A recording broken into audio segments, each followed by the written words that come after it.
Coming up on the special Bowl edition of Cardinal Sports Live, we'll preview the GMAC Bowl and what it'll take to defeat Tulsa. The CSL anchors choose their MVPs for the season. And it's CSL's favorite game, put on the jersey. Cardinal Sports Live starts right now.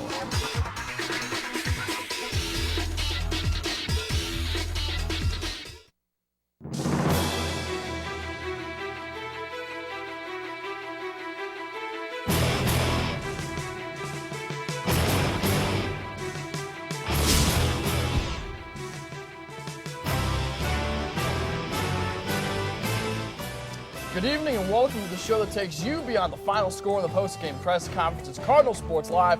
I'm your host, Rick Johnson, and joining me tonight, Cameron Andrew, Nick Yeoman. And tonight, it's the Bowl Preview edition of CSL. Coming up later, we tell you the climate that Brady Hoke will be coaching in next season. But first, guys, we were all in Detroit last week. Did you take advantage of the massive sale at the Detroit Lions Pro Shop? No, sir. Nope. I didn't want anything that was associated with the Detroit Lions because I didn't want it to bring bad luck to the Cardinals because they got a bowl game coming up. We're going to be talking about it. I didn't want any of that Detroit Lions stuff around. You know what? I wanted to get an old school throwback Barry Sanders jersey. They were out because Barry Sanders is probably the only good player the Lions have ever had. So Calvin Johnson's good. He's pretty good, but like you've said before, they were out of the pink ones. Those are my favorite. No, I saw it. No, you got a pink one. You got a pink one. You brought it home with him. I saw it. This says Yeoman 55, right? That's Guilty. right. I always knew you liked the pink jerseys. Brady Hoke has stated his goal since his first season in 2003 has been to win the MAC championship. And that is still his goal after losing to Buffalo 42-24 in last Friday's MAC championship game. But the season is not over for this year's team. They have a date with the University of Tulsa in the GMAC Bowl in Mobile, Alabama on January 6th. Guys, both of you are on the broadcast team for 91.3 WCRD. Cameron, is this the right bowl for the Cards? I think it's a great bowl. I mean, this Ball State gets to go down to a bowl that has a lot of history of great quarterback play, and of course Ball State has a great quarterback of their own, Mr. Nate Davis, who we'll be talking about a little bit more later on in the show. But you've seen some great performances from quarterbacks in past games at the GMAC Bowl. Guys like Byron Leftwich throwing for 576 yards in 2001. And then a guy by the name of Ben Roethlisberger, I think he's won a Super Bowl, actually. He threw for 376 yards and 4 touchdowns in the first half in 2003. Pretty spectacular bowl game for Nate Davis to try to showcase his stuff. Plus, and most importantly, warm weather. Yes, escaping the Muncie cold, going to Alabama for some warm. Yeah, Cameron mentions the warm weather. It's certainly nice to be going down to Mobile instead of Detroit or Toronto. But this is a great matchup. These are two prolific offenses, two quarterbacks that have put up some monster numbers. And for Ball State, it's all about rebounding after the tough outing in the MAC championship game against Buffalo. This is where Brady Hoke gets to prove if he's one of the top coaches in the nation. We find out because he's got to get these guys motivated to shake off the rusty game that they had against Buffalo and try to stomp a mud hole in Tulsa. Now, fellas, is this the right opponent for the Cardinals? Like I said, I think it is. I think it's a great matchup. It's going to be great TV, great radio. If you listen to WCRD, you listen to Cameron and I do the game, it's going to be a nice matchup. Both defenses, whichever defense shows up and plays better, I think is probably going to win this game, but expect a lot of points. Yeah, there's going to be a lot of points. It's a great matchup, I think. Tulsa, 10-3. They're a team kind of like Ball State. Started out 8-0 in the season. Then they lost in their conference championship game. But I really like the matchup. And as Nick said, great offenses facing off, great quarterbacks. David Johnson for Tulsa, great quarterback. And so I think it's going to be a really exciting game. You're not going to want to miss it, I'll tell you that much. Most importantly, warm weather. No Warm snow weather. in Mobile. Now Yes. watch, it's going to snow. Just my luck. With the game a little under a month away, each coach will have plenty of time to break down their opponent. So let's give them a head start and do a little breaking down of our own. Cameron, let's start with the offense and who has the advantage on the offensive side of the ball. Well, as we were just mentioning, I think these are both great offenses. And as a matter of fact, Tulsa's offense leads the entire nation in yardage per game with over 570 yards per game. But I think that the advantage has to go to Ball State. And the reason is Nate Davis. The man you see, he is spectacular at controlling a ball game. He manages the game well. He doesn't turn the football over. That's the difference between Nate Davis and David Johnson for Tulsa. Johnson has thrown 18 interceptions on the season. Nate Davis has only thrown 7. So, these two guys are both great quarterbacks. Johnson can throw the deep ball just like Nate Davis can, but what it comes down to is Nate Davis's ability to take care of the football. Now, Nick, on the defensive side, it might be more of a let's slow down these offenses than try and stop them. Well, it really is. And you mentioned the Tulsa offense. Damaris Johnson, a good wide receiver, too. So Tulsa fans thought that, they were going to sell health products at football games with so many mentions of Johnson to Johnson. And that's exactly what Ball State's looking at. As you mentioned, 47 points per game this Tulsa offense scored. So the secondary has to play big to stop either one of the Johnsons. You got to get uptight, play press coverage, throw some different complex schemes at them, and try to get in this ball game and limit the big plays. You look at Tulsa's defense, they've got some pretty good players. Mike Bryant, 112 total tackles. That's 34 more than anyone on the team. And then James Lockett, second in tackles on the defense, leads the team with 8.5 sacks. 5 forced fumbles. He's a playmaker out there, so the defenses are going to be on their heels. Nobody's going to expect a lot from these defenses, but as I mentioned, if Ball State, that defensive line comes to play, they get pressure in the backfield, stuff in the run, stuff in the pass when Johnson drops back to pass, I think they're going to have success. I agree. I think that that Ball State's defense is going to be pretty darn good too. And Tulsa's defense, they force turnovers. That's one thing that they do pretty well, is forcing turnovers. So, yeah, I think it's a pretty good matchup between the defenses. Ultimately, I'm with you, Nick. I give a little bit of advantage to Ball State. Cameron, this special teams game, could that be a key? McGarvey playing really, really well for the Cards as of late. As always, Coach Hoke preaches it. Special teams is always going to be a key part of the ball game, and I think that part of the ball game favors Ball State once again. And it comes down to Ian McGarvey, who's been fantastic on the season, 14 of 19 on field goals. He's hit in pressure situations coming down to the end of the half. He's knocked down several, and so he's going to have a good game, and I think he will. He's the better kicker out of these two teams. And then the other guy that you look at for Ball State, who's just been fabulous all season, is, of course, Chris Miller, and he's just been phenomenal, averaging over 42 yards per punt, and he has pinned his opponents inside the 20-yard line 16 times, which is just impressive when you consider that he doesn't get to punt that often because this offense is so good. So, yeah, Chris Miller, great for Ball State. Ultimately, special teams goes to Ball State, but, Tulsa's got some pretty good return guys too. When you look at Demarius Johnson and Trey Johnson, both those guys can really return the football on punts and kicks. So there's definitely sides on both teams that have advantages when it comes to special teams, but the overall advantage has to go to the Cardinals. A lot of Johnsons on that Tulsa roster. And Nick, what about each of the guys that are going to be leading each of these ball clubs in Mobile, Alabama? Well, when you look at the coaching staffs, you've got a guy in Brady Hoke for Ball State. I'm going to talk about him in a little bit, but let's talk about this Tulsa coaching staff. In their second year, they've done a tremendous job taking this team to 2 straight bowl games, both to the GMAC Bowl, but I think the advantage has to go to Brady Hoke and the Ball State Cardinal coaching staff. Coach Hoke's had these guys motivated all season long, fewest penalties heading into the MAC championship game. He's done a tremendous job. He's going to keep these guys motivated. He doesn't care about renegotiating his contract. He doesn't care about where he could possibly end up. He's focused on this bowl game. He was focused on winning a MAC championship game. It didn't happen, but you better believe Coach Hoke is going to prove that he's the better coach in this game and have these guys ready to play. I'm excited to see the way that Coach Hoke and the guys come out. I think this is a real test for Coach Hoke, and I think he's going to come through in a big way because it is, as you mentioned, Nick, it's going to be a little bit of a challenge to get these guys fired up, but if there's anybody that can do it, I believe it's Brady. Yeah, it's that last bowl game before the national championship game, so people really need to make sure that they tune in and watch this contest. Earlier in the season, Cameron had the chance to go behind the face mask with Cards linebacker Brian Haynes. But after the break, making her first appearance on CSL, the president of Ball State University, Dr. Joanne Gora. We'll be right back. Fight team, fight for Ball State. We must win this game. The Ball State football team belts the school fight song after every victory.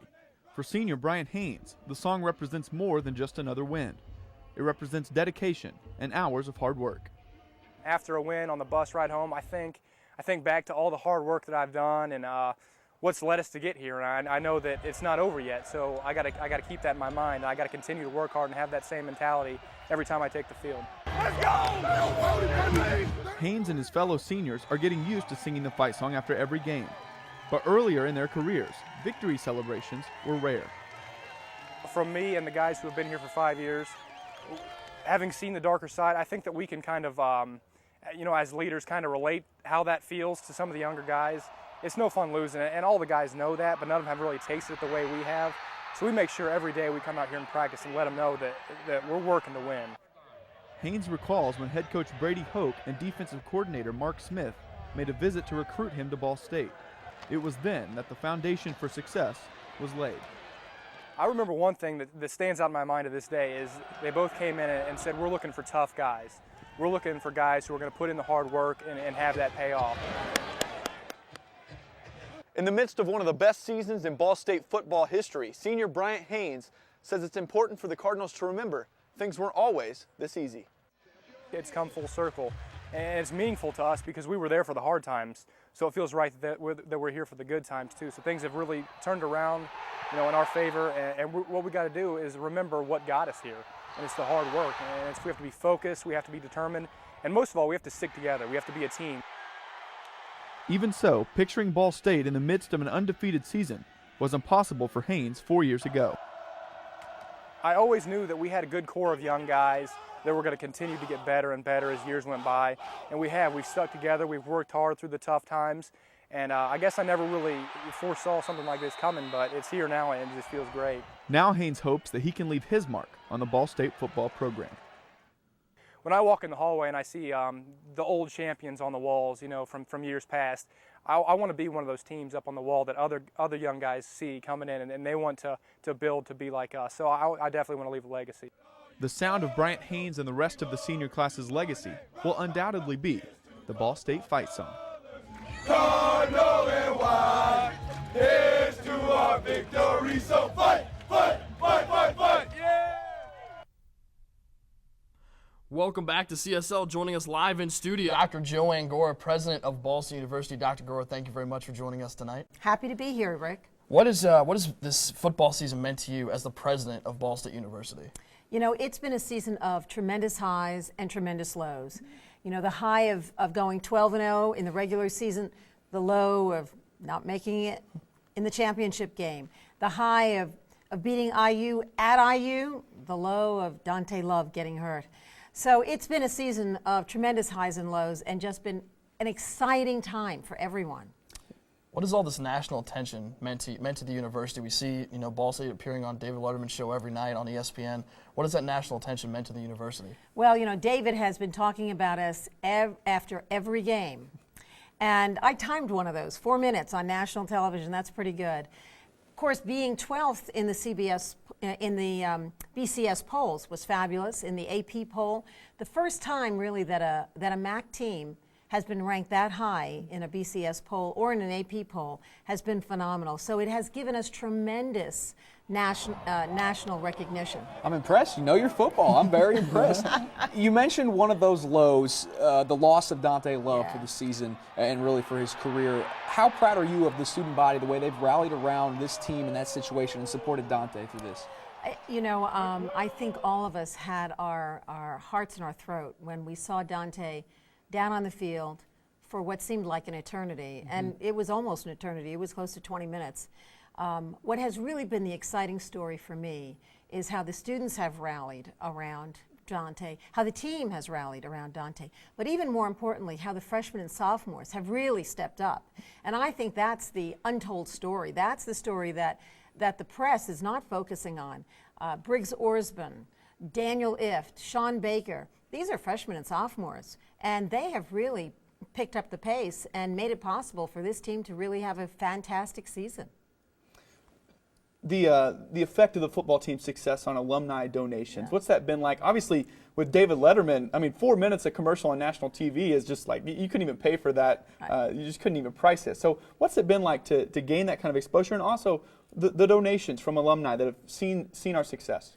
Well, it's not clear that there's been an increase in alumni donations. Everybody thinks that follows from a successful season. And certainly the alumni are high. They're just excited about the season. But it's not clear that it has led to an increase in alumni giving. It has certainly led to an increase in alumni contacting me. I hear from alumni in Utah, California, Arizona, all over the country. We see some footage of games at Schumann Stadium this year. What does it compare, when you were here 4 years ago, when you came here, what's it compare a game at Schumann Stadium 4 years ago to how it is now? Well, I was the president who raised the money to renovate the football stadium, and I am as proud of that accomplishment as I am of many other good things that have happened on the campus in the last 4.5 years. It's exciting to see the crowds at Schumann Stadium, and I have to tell you that my first season here, not a great season for Brady, when no one was turning out, and my colleagues in the administration were bemoaning the fact that the students weren't turning out. And I said, when we start winning, the students and the community fans will start showing up. So let's worry about a real problem. This is not a problem. And sure enough, the turnout this year has been phenomenal. November 25th, the Tuesday before Thanksgiving, Schumann Stadium packed, over 21,000 fans, over 11,000 students. Incredible turnout. Obviously, there's a lot of money involved in these sorts of endeavors in college athletics. What do you see as the role of college athletics for both the student athletes and for the student body in general? Well, as you know, as students, it's a tremendous point of pride. It's exciting for students, and it's exciting for alumni, and it's exciting for the community. Everybody gets pumped up when the team's winning. So, you know, whether it leads to alumni giving or not, it'd be great if it did, but it's wonderful to see that pride that comes out when you have a spectacular season. Dr. Gora, what are your thoughts on all these reports that we've heard about Coach Hoke and all these other schools? As the president of the university, what thoughts go through your mind when you hear those kind of reports? It really doesn't bother me. This is what happens at the end of every season. Whenever you have a hot coach, I think Brady's a hot coach. That's great for us. The fact that he is marketable is understandable and great for us. But I think Brady's going to stay with us. I think we're going to put together an offer that convinces him that this is the place he wants to be. Plus, I think he wants to come back and continue coaching this talented group of students. Because as I said, you have a lot of talent in the freshman and sophomore players. So it's not like, you know, when the seniors graduate, there's nothing there. And Nate Davis is coming back. That's exciting too. Well, Dr. Gora, thank you very much for joining us tonight, and we'll definitely try to look for you in Mobile, Alabama. See you there. All right, we'll do. Coming up next, Cameron and Nick give their MVPs for this football season. We're back right after this short break.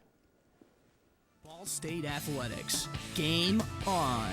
This Saturday, December 13th at 2 p.m., the Ball State men's basketball team takes on Eastern Kentucky at Worthen Arena. The first 2,500 fans will receive a commemorative book of Ball State men's basketball posters from the past 20 years. Bring a canned good for the Meyer Food Drive benefiting the Second Harvest Food Bank. Also on Saturday, December 13th at 7 p.m., the women's basketball team takes on Indiana State at Worthen Arena. Bring a canned good for the Meyer Food Drive benefiting the Second Harvest Food Bank. And on Tuesday, January 6th at 8 p.m., the Ball State football team will take on Tulsa in the GMAC Bowl from Mobile, Alabama. You can visit the Worthen Arena ticket office to get your bowl ticket today, or you can call 1-888-BSU-TICKET to reserve your tickets. Student tickets are $15. Ball State Athletics. Game on.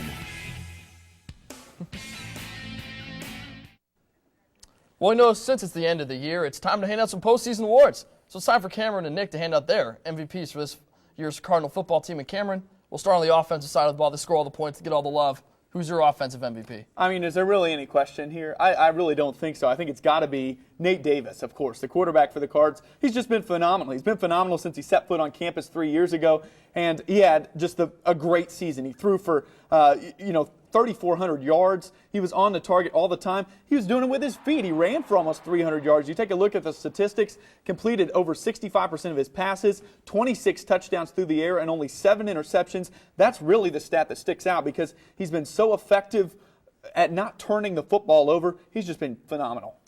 Now, Cameron, I mean, you mentioned Nate Davis. Last year, Nate Davis put up some big numbers, but what was missing was a constant, steady, and explosive running game, and that's what Ball State has this year with the offensive MVP, McQuail Lewis. McQuail Lewis getting it done on the ground, and it's a guy that, you know, coming into this year, people question his toughness, whether he was fragile, whether he could hold up, and he's done that. Statistically, the best season a running back has ever had at Ball State University. 1,700 yards, 22 touchdowns. In 11 of the 13 games that he played, and he went over 100 yards, and in the 2 games that he didn't, Rick, he scored touchdowns in both. So McQuail Lewis has been very important to this team, taking the next step. Cameron, what about the defense? Defensively, I think the question's always been the running game. Can this Cardinals team stop the running game? Can they shore it up front? And they were able to do it mostly because of a guy named Robert Edens at the defensive end position. This Ball State defensive line, they rotate guys in and out all the time, but Edens is a guy that saw a lot of playing time. He's quick. He puts pressures on the running back in the backfield. He gets deep into the backfield and causes problems for the offense, but he also puts a lot of pressure on the passing game. You look at his statistics, 43 tackles on the season, 5.5 tackles for loss, 3 sacks. He also had 3 pass breakups and a forced fumble. Phenomenal season for Robert Edens. That's why he's my defensive MVP. You know, Robert Edens is one of those guys that's put up some pretty good stats along with Bryant Haynes and Sean Baker, but my defensive MVP, you got to dig a little bit deeper, it's Brandon Crawford. Don't look at the statistics that Brandon Crawford puts up. Look at what he does off the field, the way he carries himself. I'll always remember about the 32-year-old Marine. Everybody knows the background story. You know, some of the press conferences and interviews that we've had with him where he talks about his experience in the Marines, where at times he's got other guys, he's got their life in his hands. He's a very powerful man, you know, on and off the field, the way he helped this team rally after the tough loss of Dante Love. I think that is the definition of what a most valuable player truly is. I really like Crawford as well. I mean, it's hard to pick against a guy like Brandon Crawford. He's such a great role model as well. And fellas, we just heard Dr. Gore talk about it. The untold story of this team so far has been the freshmen and sophomores. How about your freshman MVP? Now, there's been some great freshmen play for this Ball State team, but I think it starts with a guy on the offensive side of the football, Briggs Orsbon at wide receiver. When Dante Love went down at Indiana, everyone questions who is going to step up for this Cardinals team. Who can get it done for them? And Briggs Orsbon answered that question emphatically and said, I will do it, and I will pick up the slack. 65 catches, 767 yards. He would have had even more had he started the whole season. He didn't start the first 4 games because Dante was still in, obviously. He had 5 touchdowns. He had the winning touchdown at Central Michigan. Great season for the freshman Briggs Orsbon. Oh, I certainly cannot argue the pick of Briggs Orsbon. He has been incredible the way he stepped in for Dante Love. But, Cameron, if you want to look at the freshman MVP, you got to go with the MAC Freshman of the Year. It's Sean Baker. How he got snubbed for an all-MAC team, I'll never know. But this guy, leading the team in tackles, leading the team in interceptions, leads the team in forced fumbles, and it's the big games that he's had. You go back to the Akron game, the 3 interceptions, the fumble return for a touchdown, and then how about the Central Michigan game, the interception that sealed the win, the big win up in Mount Pleasant. Sean Baker has been incredible, but as you mentioned, Briggs Orsbon's a pretty good pick too. I mean, that's great that both of those guys are having great seasons. There's a lot of others, as Dr. Gore mentioned, a lot of other young guys that are having great seasons as well. Speaks volumes of this coaching staff, and it really bodes well for the Cardinals in the future. They're going to need everybody to step up when they play in Mobile on January 6th. Have you ever wondered what Schumann Stadium looks like when rabid Ball State football fans fill it on game day? Well, we here at CSL give you a bird's eye view of the shoe before the Northern Illinois game.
Everyone knows the story of Dante Love's career-ending injury against IU in September, but how is 86 doing now? Our own Cameron Andrew had the chance to find out what Love's new role is with the Cards.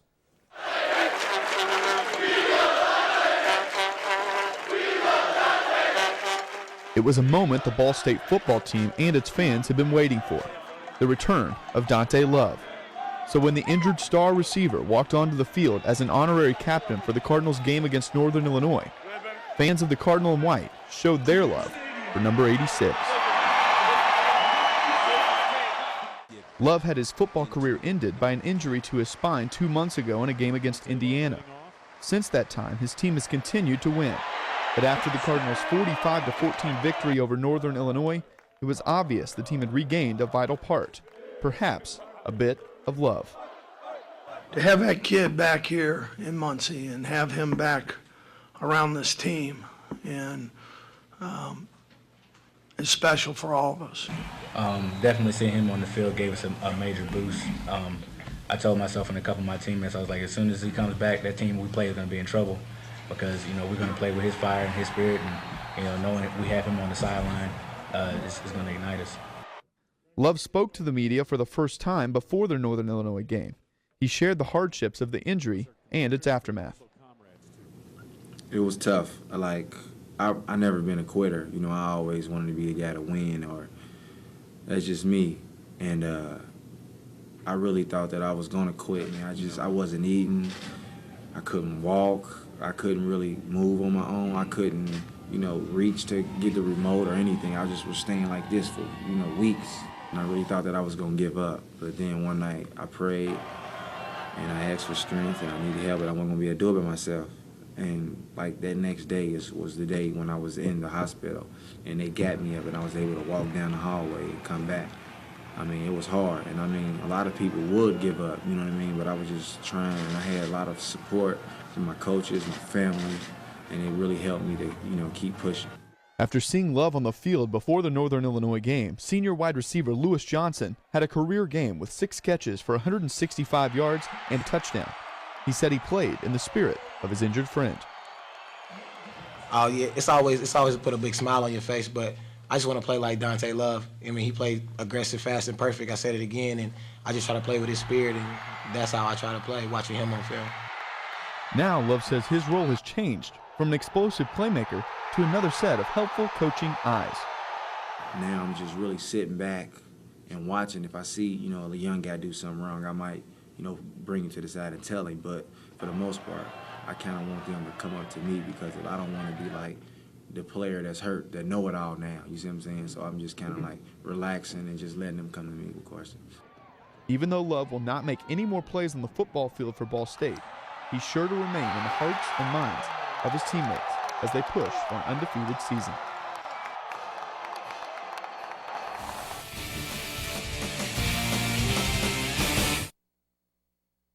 Hey, it's time for one of our favorite segments, Put On a Jersey. And tonight we've literally put on the jerseys. We gave Nick here the smallest jersey.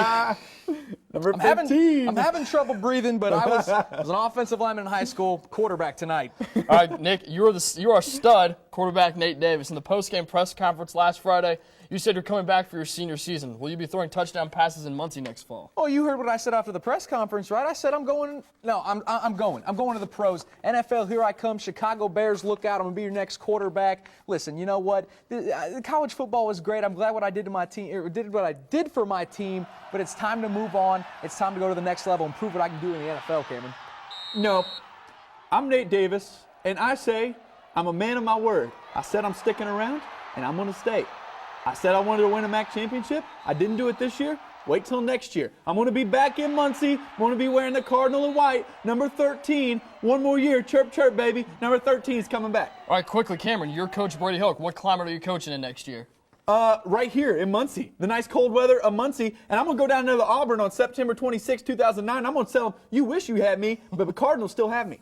Hey, you know what? I love it here in Muncie. It's cold. I love Schumann Stadium. I wish they'd get me some new, coaching offices, but that'll come in time. Joanne Gore just told us she's going to give me an offer I can't refuse. I'm staying in Muncie. I'm going to continue to be the head coach of Ball State. Hey, you know, it wouldn't be a bowl preview show without Charlie Cardinal, right? Charlie, come in here. He's been on the camera all night. Yeah. Charlie, I gotta ask you, are you ready for this bowl game in January?